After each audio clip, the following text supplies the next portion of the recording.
Hello friends, मैं R S study आज फिर आप लोगों के सामने लेकर हाजिर हूँ ज्योग्राफी के कुछ महत्वपूर्ण क्वेश्चंस आंसर जो कि एग्जामिनेशन पॉइंट ऑफ व्यू से बहुत ही महत्वपूर्ण है। ये आपके UPSC, CDPO, BPSSC, NTPC, RRB और भी जो भी वनडे एग्जामिनेशन है, बिहार एसआई या यूपीएसआई, यूपीपीसीएस, इस टाइप के एग्जामिनेशन में आपको बहुत हेल्प करेंगे। फ्रेंड्स, जैसा कि आप लोग पहले भी देख चुके हैं कि हमने ज्योग्राफी का अभी फर्स्ट चैप्टर स्टार्ट किया है जो कि सौरमंडल है। और सौरमंडल में चूँकि बहुत सारे ऑब्जेक्टिव है, लगभग 200 ऑब्जेक्टिव हैं, तो हम इसे पार्ट वाइज लेके आ रहे हैं। तो अब तक हमारा पार्ट 1, पार्ट 2 हो चुका है, ये हमारा पार्ट 3 है। इसके बाद 1-2 पार्ट और आएंगे, फिर हमारा सौरमंडल कंप्लीट हो जाएगा। उसके बाद हम ज्योग्राफी के नेक्स्ट चैप्टर का क्वेश्चन आंसर देखेंगे। फिलहाल अभी मैं आप लोगों के सामने सौरमंडल का पार्ट 3 लेकर आया हूं, और आइए उसे स्टार्ट करते हैं। तो फ्रेंड्स, अब तक 80 क्वेश्चन हो चुके हैं। आज 80 से यानी 81 से आज होंगे। तो फर्स्ट है 81 में कह रहा है, 81 में कह रहा है कि अपने अक्ष पर पृथ्वी एक चक्कर कितने समय में पूरा करती है। तो इसका आंसर हो जाएगा बी 23 घंटे 56 मिनट 4 सेकेंड। नेक्स्ट है, पृथ्वी पर दिन और रात की अवधि समान होती है। कहाँ पे? 82 का हो जाएगा बी। भूमध्य रेखा पर यानी इक्वेटर जो होते हैं, इक्वेटर पे दिन और रात की अवधि समान होती है। नेक्स्ट है 83। इसमें कह रहा है इक्विनॉक्स का तात्पर्य है वह तिथि जब क्या? ए, दिन और रात समान अवधि के होते हैं। जब दिन और रात की अवधि समान होती है तो उसे हम क्या बोलते हैं? इक्विनॉक्स। नेक्स्ट 84 नंबर में ये बोल रहा है कि दक्षिणी गोलार्ध में सबसे लंबा दिन कब होता है। ये क्वेश्चन अक्सर आता है एग्जामिनेशन में। तो इसके आंसर हो जाएंगे डी, यानी 22 दिसंबर को दक्षिणी गोलार्ध में क्या होते हैं? दिन लंबे होते हैं। कब? 22 दिसंबर। नेक्स्ट 85 में 85 कह रहा है भूकक्ष तल पर भू अक्ष का झुकाव क्या है। तो इसका आंसर 85 का डी हो जाएगा, 66.5 डिग्री। ठीक है। नेक्स्ट देखते हैं 86 नंबर। 86 में ये बोल रहा है पृथ्वी के उपग्रहों की संख्या कितनी है। तो पृथ्वी के एक ही उपग्रह है। कौन सा? चंद्रमा। 86 का क्या हो जाएगा? बी। नेक्स्ट है 87 में ये बोल रहा है 21 जून को दिन का प्रकाश उत्तरी ध्रुव पर दिखाई देता है। कब? कितने घंटे? तो 21 जून को दिन का प्रकाश उत्तरी ध्रुव पे 24 घंटे दिखाई देता है। तो 87 का डी हो जाएगा। अब नेक्स्ट देखते हैं 88। पृथ्वी के सबसे निकट का ग्रह। तो पृथ्वी के सबसे निकट का ग्रह कौन है? इसमें शुक्र होगा, बी, क्योंकि पहले सन होता है, फिर जो है बुध होता है, फिर शुक्र, फिर पृथ्वी। तो 88 का बी शुक्र। नेक्स्ट है 89, दूरी की दृष्टि से तृतीय क्रम में कौन सा ग्रह है? तो फर्स्ट में है बुध, फिर शुक्र, फिर पृथ्वी। तो इसका आंसर 89 का सी होगा, पृथ्वी। नेक्स्ट है 90,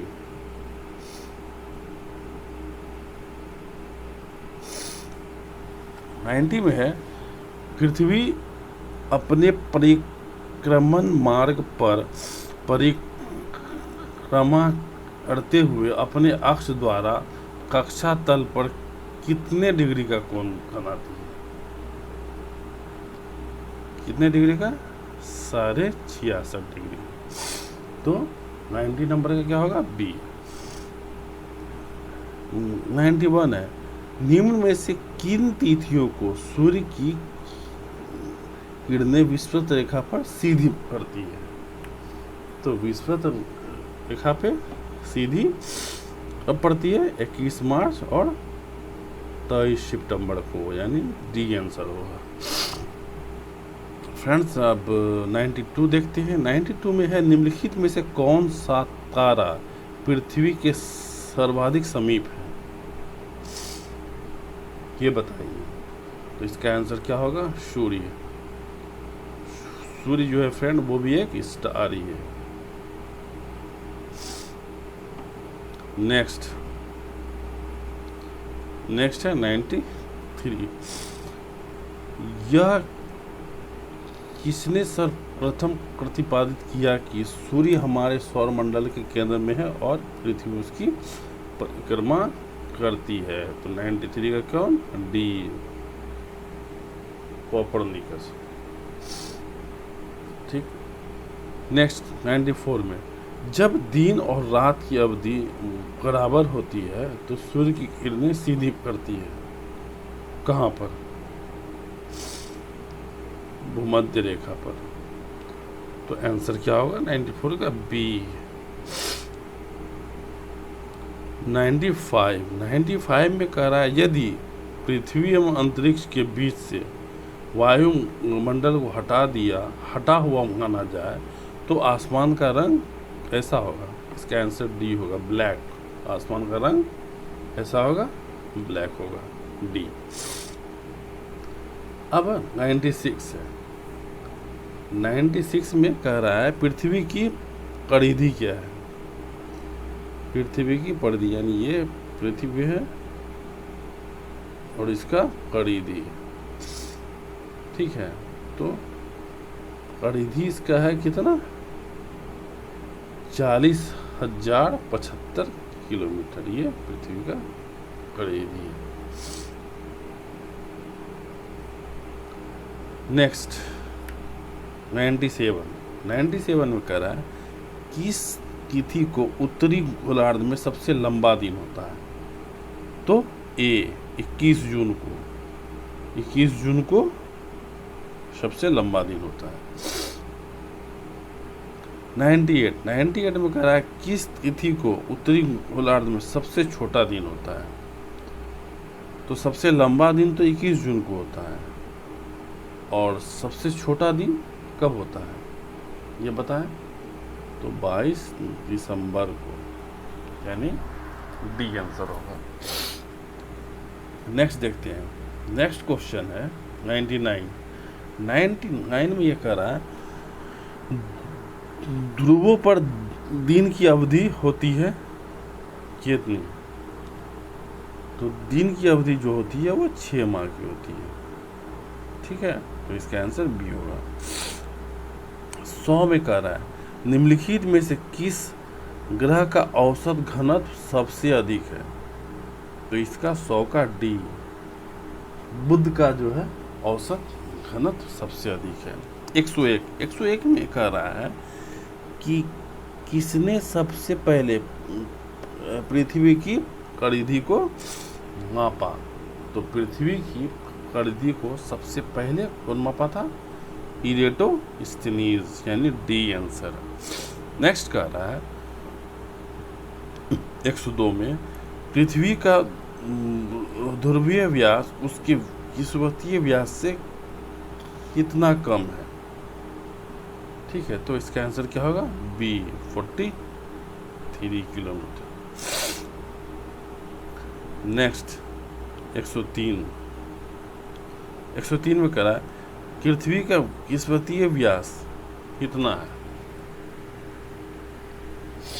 पृथ्वी का विषुवतीय व्यास इतना है, तो इसका आंसर बी होगा 12,750 किलोमीटर। नेक्स्ट है 104 में कह रहा है पृथ्वी को उसके काल्पनिक अक्ष पर घूमने को क्या बोलते हैं। पृथ्वी अपने काल्पनिक अक्ष पर जो घूमती है उसको क्या बोलते हैं? घूर्णन बोलते हैं। 104 का सी। ठीक है, अब 105 देखते हैं। 105 में कह रहा है पृथ्वी की अपनी कक्षा में गति है। इधर से किधर? तो पृथ्वी हमेशा पश्चिम से पूर्व की ओर घूमती है। इसका आंसर ए होगा। नेक्स्ट देखते हैं 106 में ये बोल रहा है पृथ्वी और सूर्य के मध्य सर्वाधिक दूरी किसके दौरान होता है? तो अपसौर के दौरान होता है। इसका आंसर सी होगा। नेक्स्ट देखते हैं 107 ऋतुएं निम्नलिखित के कारण होती है।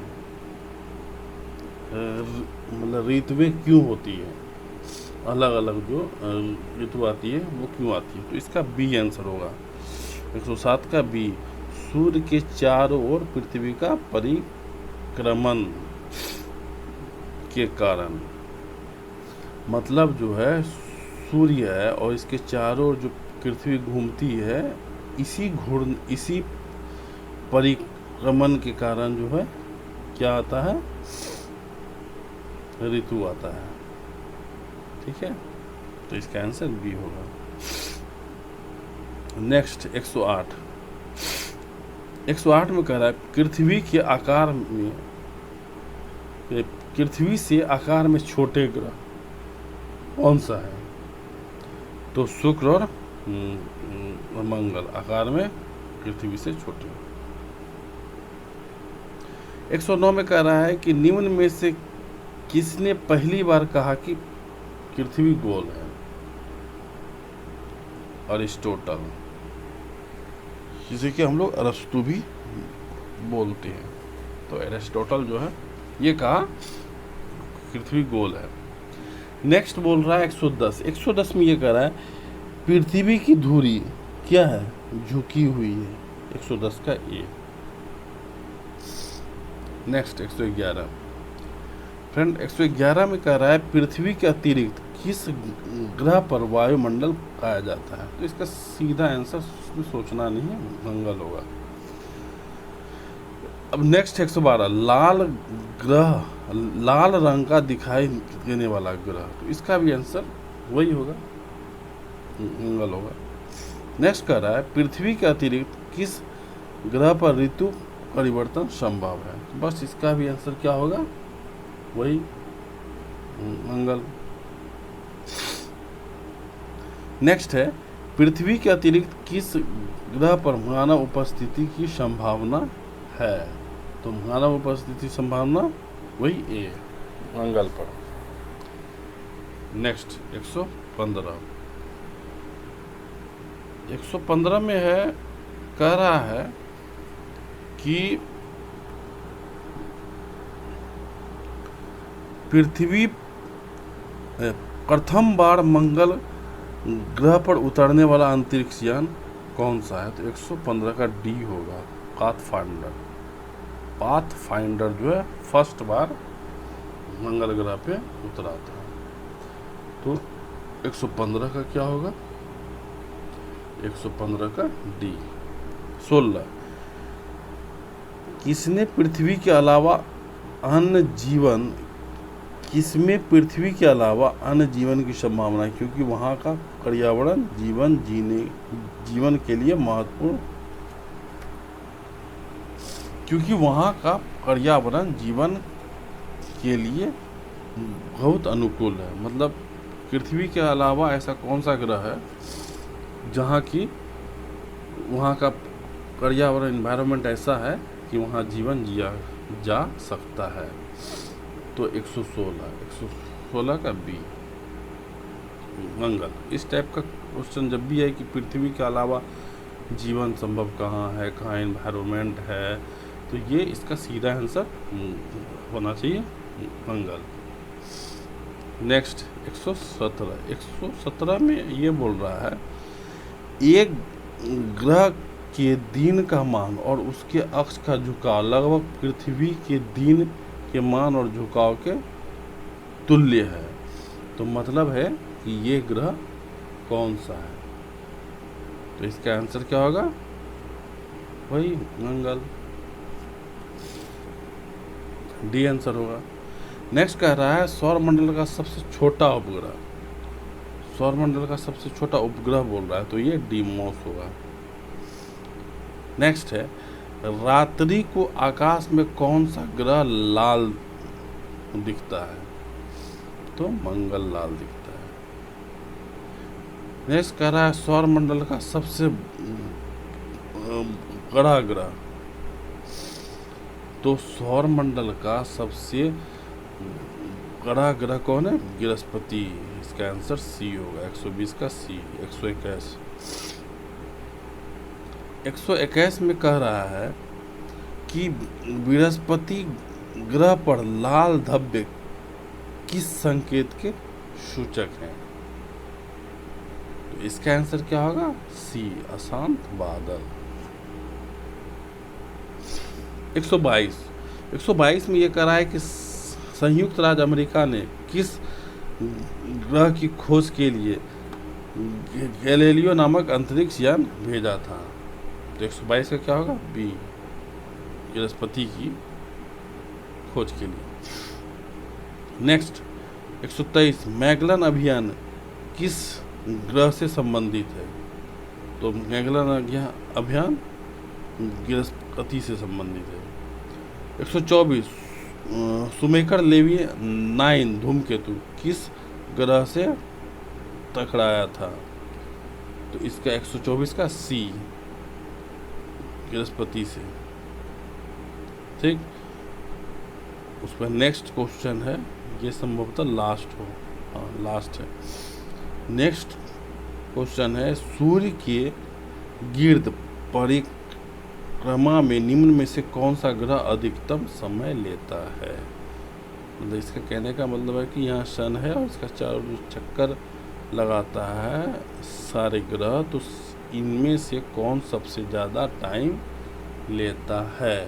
तो इसका आंसर क्या होगा? बी, बृहस्पति।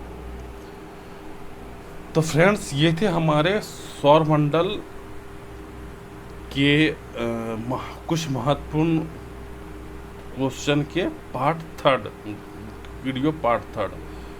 तो इसमें टोटल हम लोगों ने कुल 125 क्वेश्चन देख लिए हैं और लगभग 75 क्वेश्चन के आसपास हमारे पास हैं, जो क्या मैं नेक्स्ट वीडियो में लाऊंगा।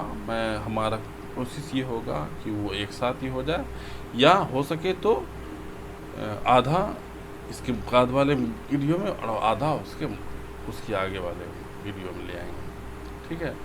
और फ्रेंड्स इसके बाद जब ये चैप्टर हो जाएंगे तो फिर हम लोग देखेंगे पृथ्वी की आंतरिक संरचना। तो फ्रेंड्स आप लोगों से रिक्वेस्ट है कि प्लीज़ हमारे इस वीडियो को देखिए, लाइक और सब्सक्राइब करें, और आप लोग अपने अपने कमेंट ज़रूर दें, और अगर इसमें कुछ कमी रह गई हो तो प्लीज़ आप लोग अपने अपने ओपिनियन दें, और आप लोगों की कोई और इच्छा हो किसी और सब्जेक्ट के बारे में उसके ऑब्जेक्टिव करना हो तो प्लीज़ अपना अपना ओपिनियन दें। वीडियो को देखने के लिए, लाइक करने के लिए और हमारे चैनल को सब्सक्राइब करने के लिए आप सभी को बहुत बहुत धन्यवाद। ओके फ्रेंड्स, तो हम लोग फिर मिलते हैं नेक्स्ट वीडियो में। Okay, bye.